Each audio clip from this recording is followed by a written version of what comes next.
Okay, the next topic we're going to cover is one of my favorites since I'm a physics major as well. I was a physics major as well as a math major in college, and that's one of my interests.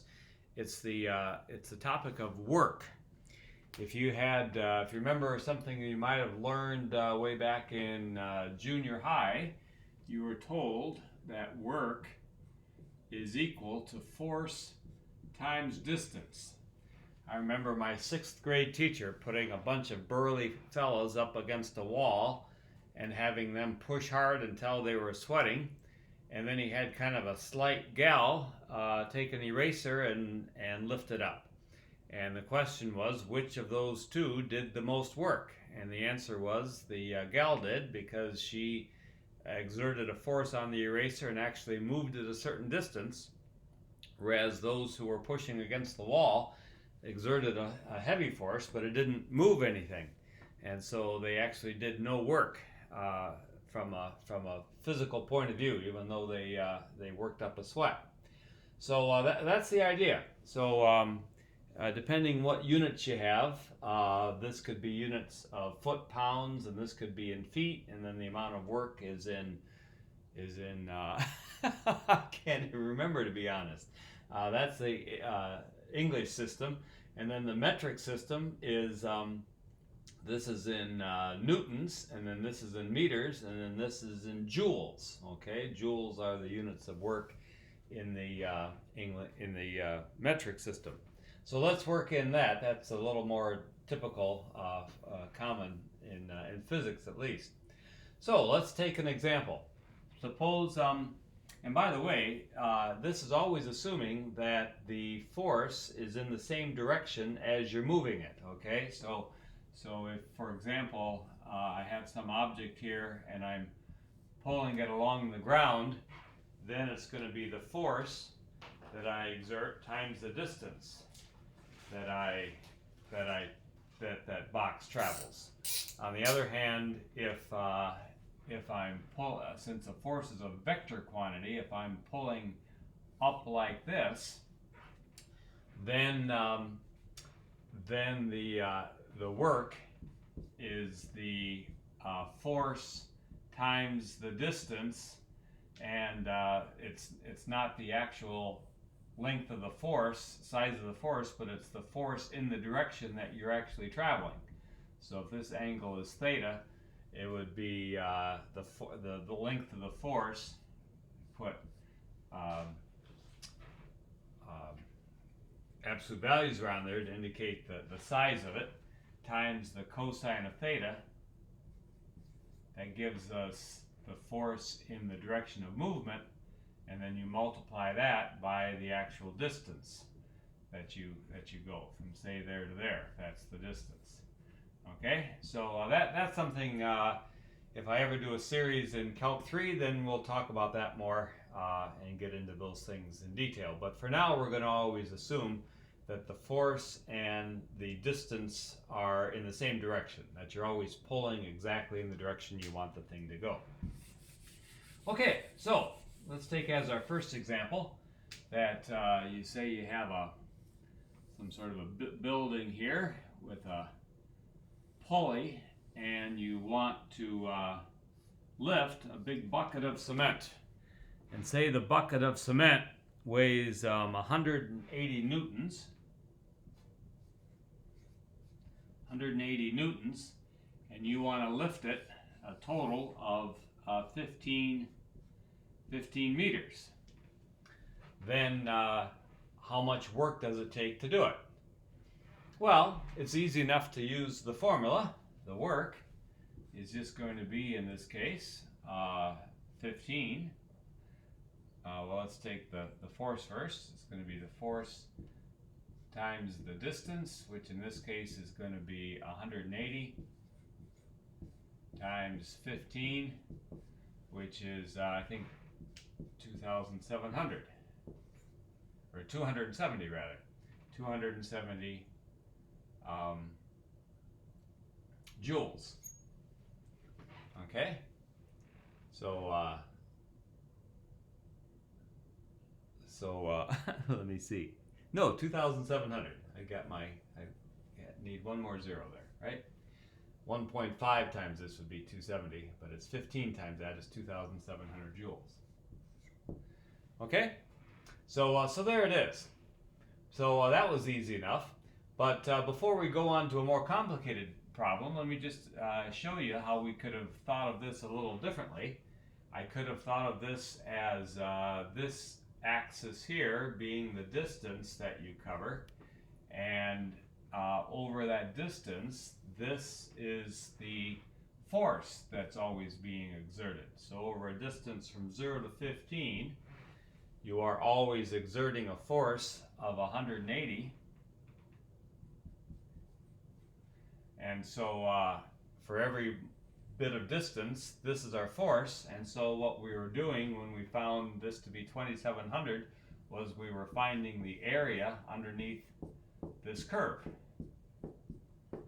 See that? So that area would be 2,700. And that's going to be helpful as we go on. So let's now make this problem a little more realistic. If you are lifting a bucket of cement 15 meters up, that thing is going to need some sort of substantial rope or chain on it. And so let's assume that that chain weighs 6 newtons per meter. Okay? The chain, the weight of the chain is 6 newtons for every meter. Okay, do you agree that this is more realistic? We were taking a very simple assumption that all we were lifting was the bucket and that the chain was negligible. But if the chain isn't negligible, we should take that into account as well. So that makes the problem more difficult. You agreed? Because whereas the weight of the bucket stayed constant all the way up, the amount of chain that you have is going to decrease as you lift it. Okay, initially you have 6 times 15, you have 90 pounds of, 90 newtons of chain there to lift, but as you go on up, it's going to be less and less. So how do we take that into account? So this is a typical place, again, to use calculus, to look to break things up into tiny little pieces and add them all up the same way we found arc length and volumes of revolution and so on. So let's do this. Let's assume that the bucket is at some generic height. Okay, it's some height off the ground. So let's say that you've lifted it. That's a terrible parentheses there. Let's do it again.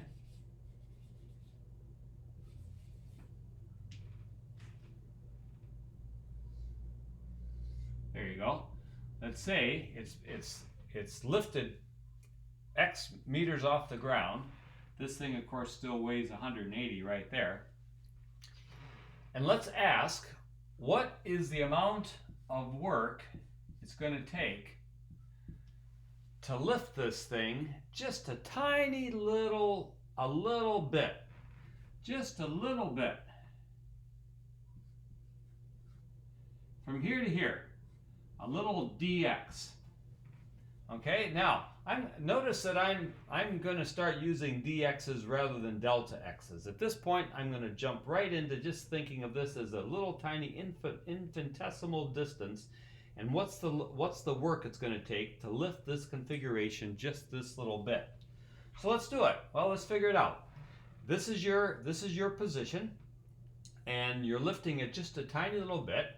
So the amount of work it's going to take is going to be the force times the distance. Well, first of all, the distance that you're lifting it is that little dx. That's your distance right there. And now the question is, what's the force that you're lifting? Assuming this is the configuration, how much are you lifting? Well, let's see. The bucket weighs 180, and you've got 15 meters total from here to here, and you've got x below you, so that means you have 15 minus x is the amount of rope that you have right there. 15 minus x is the amount of rope. Each bit of that rope has a weight of 6 newtons, so it's 6 newtons per meter times this many meters. So there's your rope or your chain, and then of course you still have your plus 180. There you go. So given the fact that this is where you are, this is the amount of work you're going to have to do. So then the total amount of work you do is just what you get by adding up, there's the key again, adding up all of these. Let's change the order here.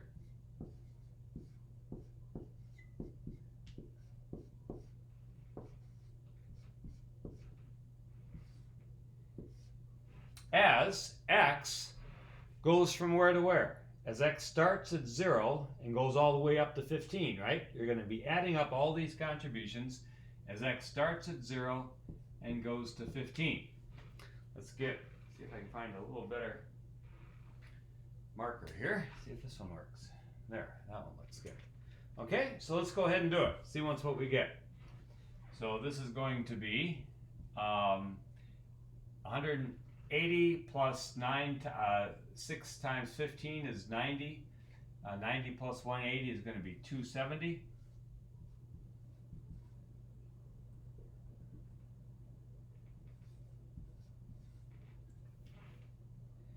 Minus 6x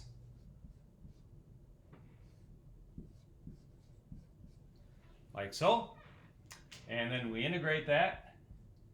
We're going to get 270x minus the antiderivative of this is going to be what? 3x squared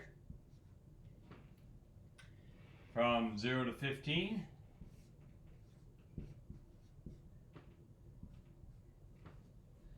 And so this is going to be, let's see, 270 times 10 is 2,700. Half of that, if I multiply it by 5, is going to be half of that. It's going to be 1,350. So 15 times this is going to be 0,504. So it's going to be 4,050 minus, stick a 15 in here, and you're going to get 15 squared is 225, I believe. Is that right? 225 times 3 is going to be 675. So I subtract 675, and what do we get for a final answer? 4,050 minus 675 is going to be 5. 14 minus 7 is 7. 9, 3, 3375, if I did that right. Okay, I guess I don't have an answer down on my paper there. Okay, but that would be the total amount. Okay, so there you go. So there's the total amount of work. Now let me show you what we did graphically in doing this.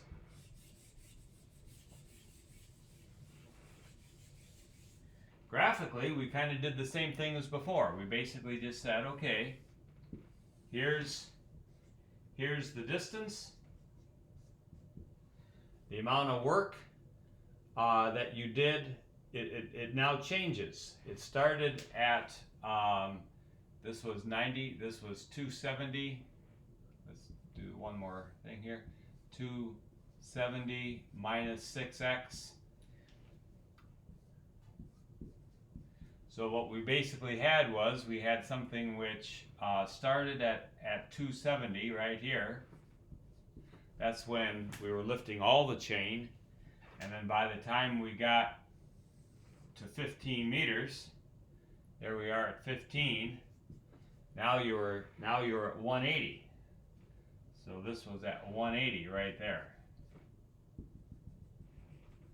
And so what we were doing was basically finding the area underneath this entire, in this case it looked like a trapezoid, right? So we were finding the area underneath that. We were integrating this function, and so we were finding the area underneath it. So it makes sense. What's happening to the force? It's linearly decreasing as you go. Okay, so that's the idea. Let's do a couple more.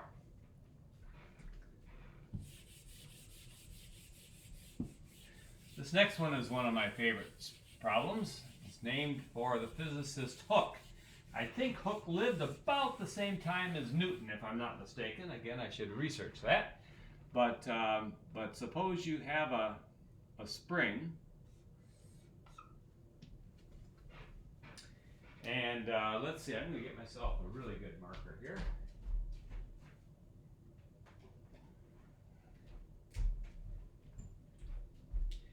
And you want to know, say you've got this mass that's in a nice relaxed position connected to the wall. Here's the wall right here, and here's the spring, and you have this thing, and in a relaxed position, this is what it looks like. And you take this mass and you extend it back so that now it's right there, and so the spring is now extended. And the question is, how much work did it take to pull this mass from here to here? Okay, so this you're pulling against the force of the spring the entire time.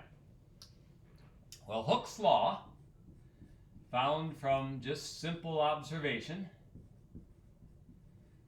is that the force on a spring is going to move it a distance proportional to the force. So if you have twice the force on a spring, it's going to move it twice as much. And so, for example, if you put some in the supermarket, you have a scale, a spring scale, and you put a watermelon in there, or say a cantaloupe in there. It looks like this. That's going to maybe move it down, say, 2 inches. And if you put 3 cantaloupe in there that are all the same size, it's going to move it down 6 inches. If you have 3 times the weight, you're going to have 3 times the movement. This is all within what's called the elastic limit. Once you get to kind of the breaking point of the thing, then the molecules differ and behave differently. But within a pretty good range, this is true. The force is proportional to the distance, or the distance is proportional to the force. Okay? So, suppose, for example, that it takes 20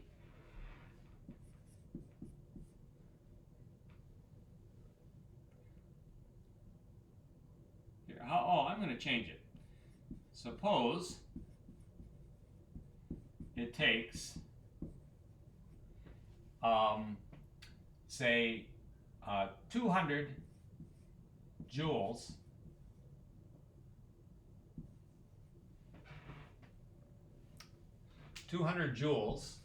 this is abbreviated J, of work to stretch a spring from 0 to 2. Question is, how much work needed to stretch from 2 to 4? Okay? So if it took 200 joules to go from 0 to 2, if this is 2 right here, if it took 200 joules to get from here to here, then how much work does it take to go that same distance from 2 to 4? Does it take the same amount of work or not?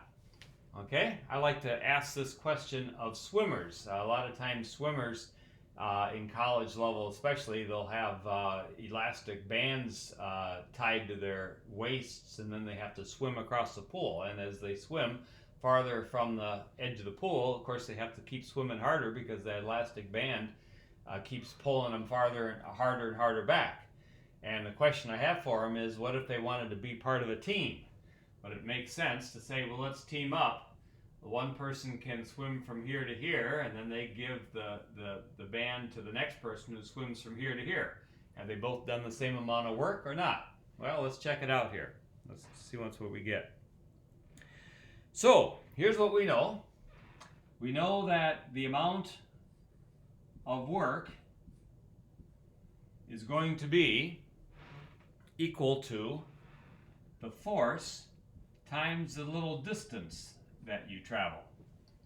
Okay, so if you make this a little tiny dx right there, there's a little tiny dx.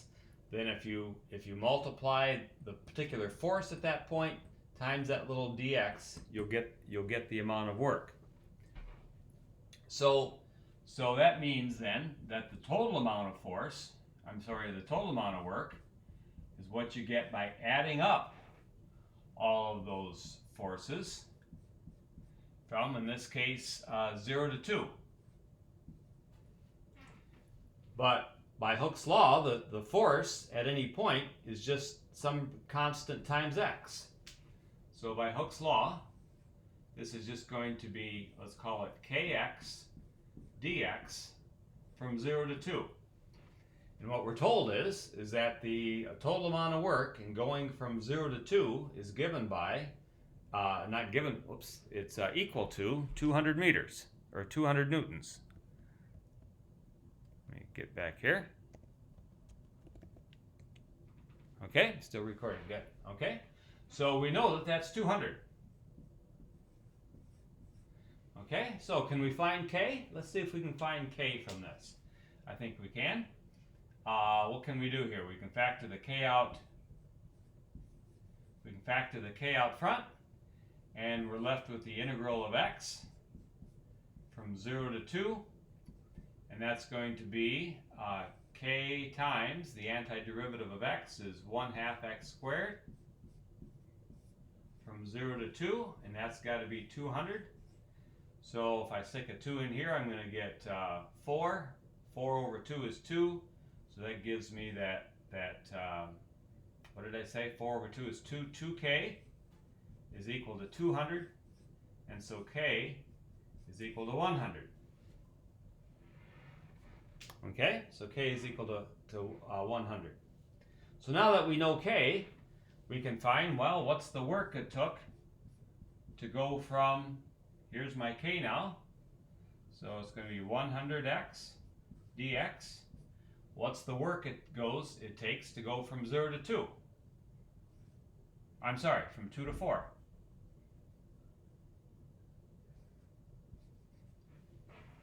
What's it going to be? Well, let's check it out. What do we get? Antiderivative of this is going to be x squared over 2, so it's going to become 50 x squared from 2 to 4. Stick a 4 in there and you get 16 times 50. What's 16 times 50? 16 times 50 is 80 with another 0 there is going to be 800. Minus, sticking a 2 here, you're going to get 4. 4 times 50 is 200. So you end up with 600. See that? Pretty cool. So that means the person who swims the second half of distance is going to do 3 times the amount of work as the person that did the first half of the distance. See that? It's kind of interesting. Okay, let's try another one. This one's one of my favorites.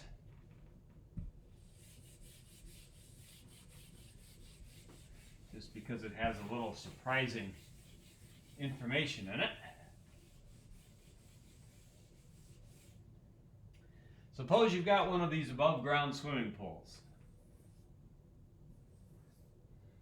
Okay? So one of these big swimming pools, we'll assume it has a 10-foot diameter to it. And we'll assume it's 6 feet high. And we'll assume the water is to the level of 5 feet.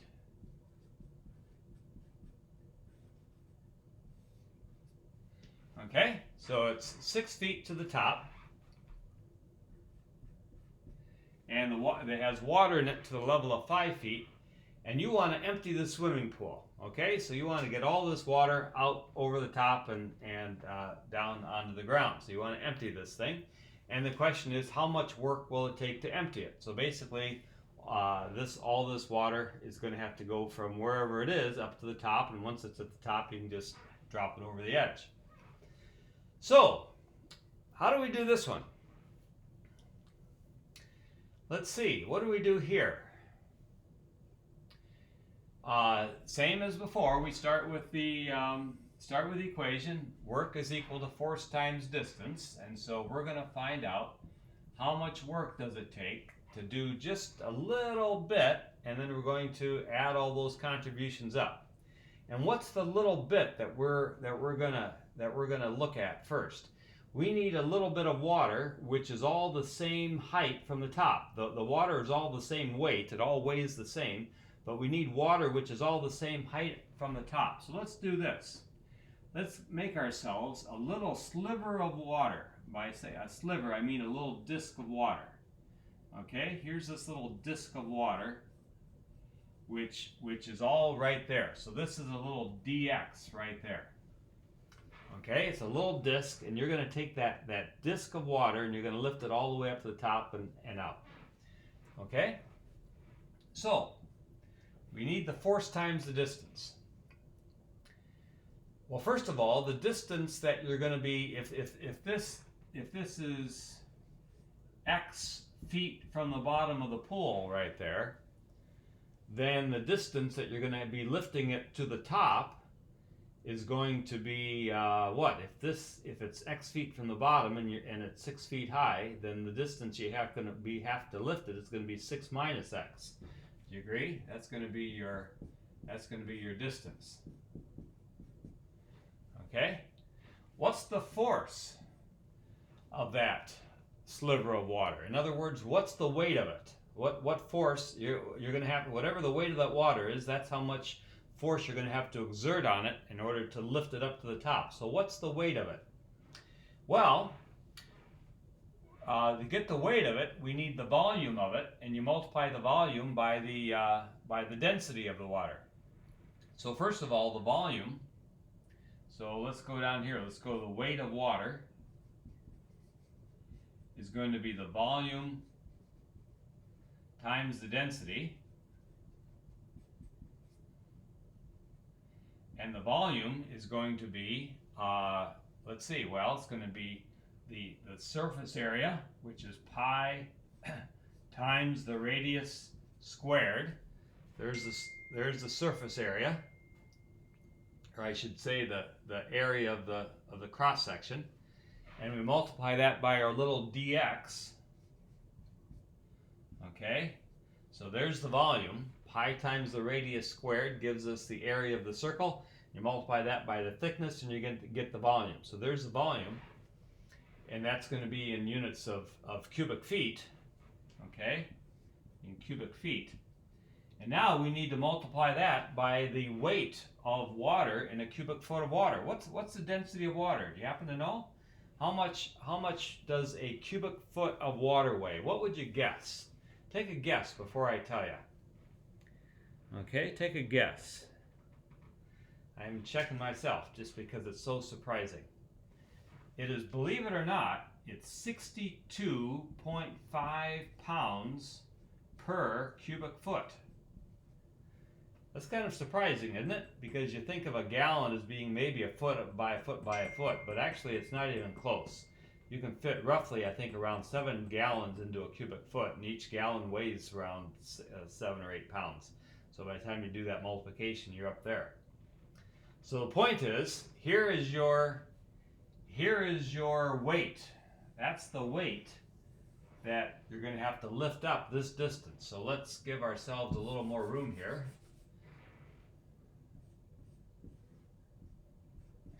There's your distance. And so the weight is going to be 62.5 times pi times 10 squared is 100. So if I multiply this by 100, it's going to be 6250 times pi times dx, right? dx. So there's your weight. That's the force. And you multiply that by your distance, and you've got your answer. So now the total amount of work it takes is going to be what you get by just adding up all those contributions. And if you do, you notice that this is all a constant. I can bring this out front, and I'm left with 6 minus x dx from 0 to what? Well, let's think about it. From 0 to where? Our x, water goes just this high, so we want to add up all these contributions of work as x goes from 0 to 5. From 0 to 5. So I'll let you finish this one. We're getting at the point in this course where you can do this on your own. So it's going to be what? 6x minus 1/2 x squared. And you stick in your 0 and your 5, and you can get your final answer. Now, the main thing I want to mention about this is that notice that here the dx was part of the weight rather than the distance. Notice that? In the other problems, the dx was the distance that we're pulling it, and here the dx was part of the weight was part of the force, and then the distance was this. It shows that dx is going to show up one of these two places, but it could be either one of them. And so I want to do one more problem just to show you how it can happen either way. Okay? So I call this my snake problem.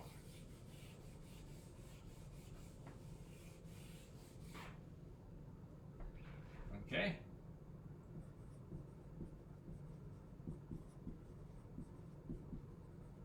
Snake problem. Suppose you're a snake charmer, and you get a cobra or some sort of snake, which is, say, it's 8 feet long, and you get this snake to stand up on its tail in this shape right there and stand straight up, and the snake weighs, let's say, 6 pounds per foot, and it's 8 feet long. And the question is, how much work did that poor snake take to raise up off the ground up to this position? Okay? So I want to show you that there's two different ways of thinking about it. One way is to think of the snake like this. It's up this far, the rest of it is on the ground, and the snake is lifting this much. Okay? So the amount of snake that you're lifting is now going to be, if this distance is x right here,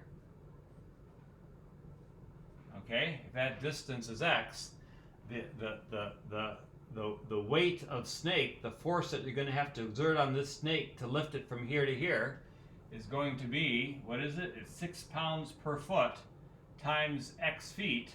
So the amount of weight that you're going to have to lift is going to be 6x. So in this case, the little d work is going to be the force, which is going to be 6x right there. There's your force, times your distance, which is dx right there. And you add up all those contributions.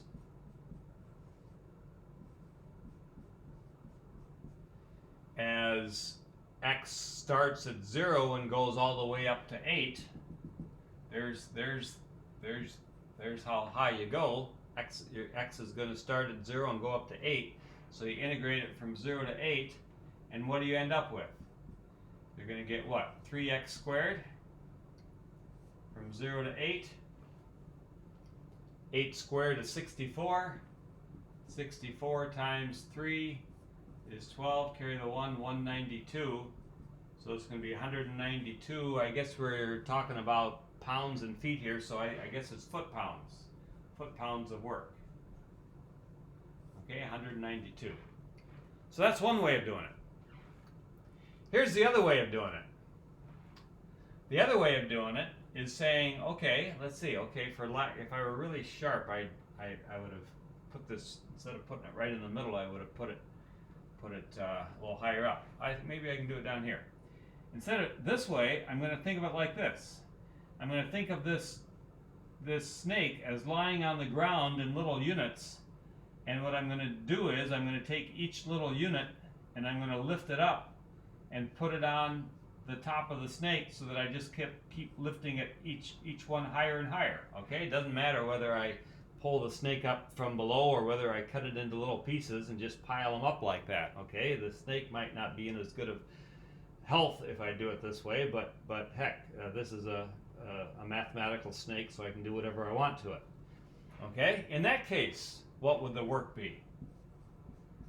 Okay, in that case, again, if I'm right here, if this is where I presently am, distance x up, then in that case, what do?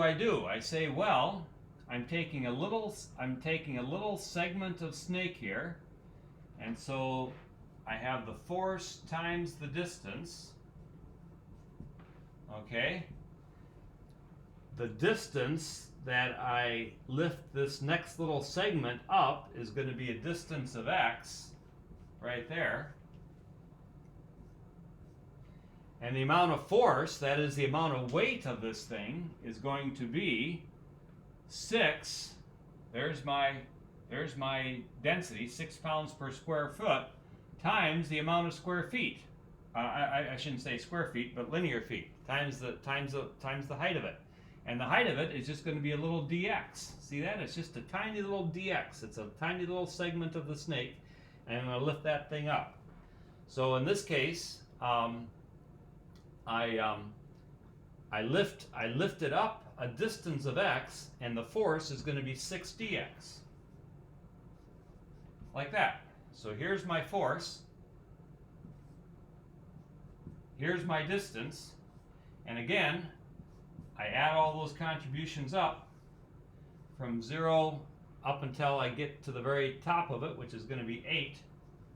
And here's my force. I can these is all multiplied, so I can rearrange them, and notice I get the same thing as before. So the key is here, the dx was the distance. Here the dx was part of the force. So again, it's just to show you that you can think of it different ways and you have to get the same answer if you've done it right, but you can think of it 2 different ways, and as long as your thinking is correct, you're good. Okay, so there you go. So there's some nice work problems. One of my favorite problems, which I give my calc classes, and so I'll just mention it to you here without actually solving it, because I don't want my calc students to get the answer from me, is this one. Suppose you've got yourself a rope which is lying on the ground, and the rope is, let's say, 4 pounds per foot. Okay, that's what the weight of the rope is. And you lift that rope so that rope takes on this shape right here. You lift it into this shape. Y is equal to x cubed, from say 0 to 1. Let's just say from 0 to 1. Oh, let's make it 0 to 10, just to make it a little more interesting. Okay, from 0 to 10. So you lift it into this shape right here. It was lying on the ground. It's now been lifted into this shape, and you want to know how much work did it take once it's in this shape. Now the rope is 4 pounds per feet. 4 pounds per foot. Okay, that's what the weight of it is, and you want to know how much work did it take to lift it up into that shape. It's a really nice problem. It takes thinking about several of the sections that we've done in this chapter. So think about that one and see if you can get it. Okay, very good.